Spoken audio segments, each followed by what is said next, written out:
जब समय के साथ धर्म कर्म कांडों में उलझ गया था, जब मनुष्य जात पात और ऊंच नीच में बंटने लगा था, तब उठी एक आवाज जिसने कहा, जाति न पूछो साधु की, पूछ लीजिए ज्ञान। यह आवाज थी संत कबीर की, और दूसरी ओर थी एक राजकुमारी जिसने सब कुछ त्याग कर गाया, मेरे तो गिरधर गोपाल दूसरो न कोई। यह थी मीराबाई।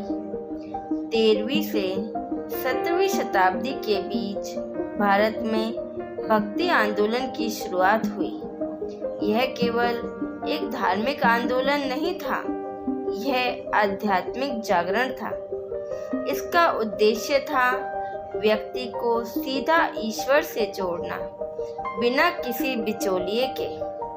दक्षिण भारत में अलवर और न्यायनार संतों ने इसका सूत्रपात हुआ, वहीं उत्तर भारत में इसका प्रसार हुआ तुलसी, सूर, रैदास, कबीर और मीरा जैसे संतों के माध्यम से। भक्ति आंदोलन ने कहा, ईश्वर किसी एक धर्म, जाति या समुदाय का नहीं, वह सबका है। इस आंदोलन ने ज्ञान और प्रेम को ईश्वर प्राप्ति का मार्ग बताया। भक्ति 2 धाराओं में बटी, सगुण भक्ति और निर्गुण भक्ति। सगुण भक्ति जिसमें भगवान साकार रूप में पूजे जाते हैं, जैसे राम और कृष्ण, तथा निर्गुण भक्ति जिसमें ईश्वर निराकार है, अलौकिक और अनुभव का विषय है। आइए अब कबीर जी के बारे में कुछ जानकारी लेते हैं। कबीर एक रहस्य, एक आवाज, एक चेतना। जन्म और मृत्यु पर मतभेद है, परंतु उनका जीवन समाज की सीमाओं को तोड़ने वाला था। कहा जाता है कि उन्हें बनारस में एक जुलाहा परिवार ने पाला, पर उनकी सोच किसी भी धर्म की सीमाओं में बंधी नहीं थी।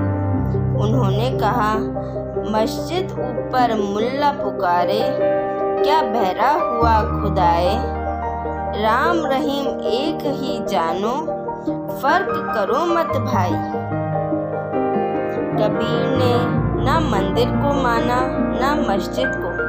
वे कहते हैं, ईश्वर तुम्हारे अंदर है, बाहर नहीं। उनके दोहे आज भी सत्य की तरह गूंजते हैं। साचा कहे तो मारण धाये, झूठे जगपति आए। तथा दूसरी ओर मीराबाई एक राजकुमारी, पर अंतर मन से कृष्ण की दासी।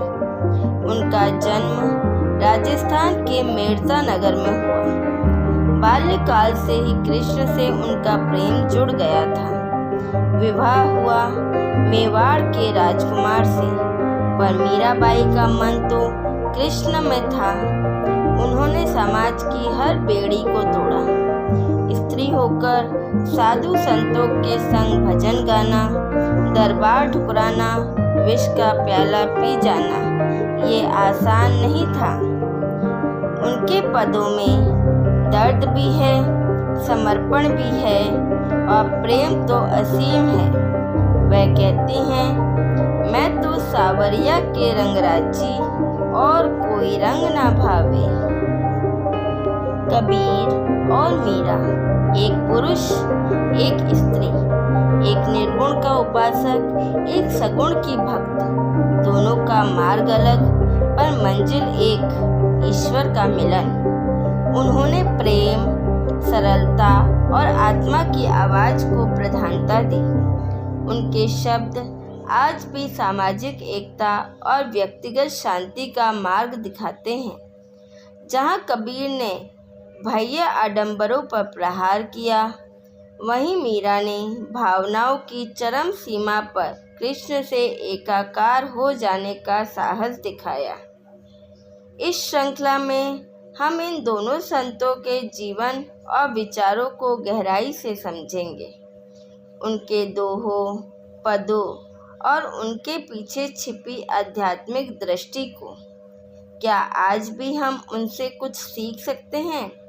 क्या हम भी अपने भीतर के ईश्वर से जुड़ सकते हैं? आइए इस भक्ति यात्रा की शुरुआत करें मीराबाई और कबीर के संग। सत साहिब।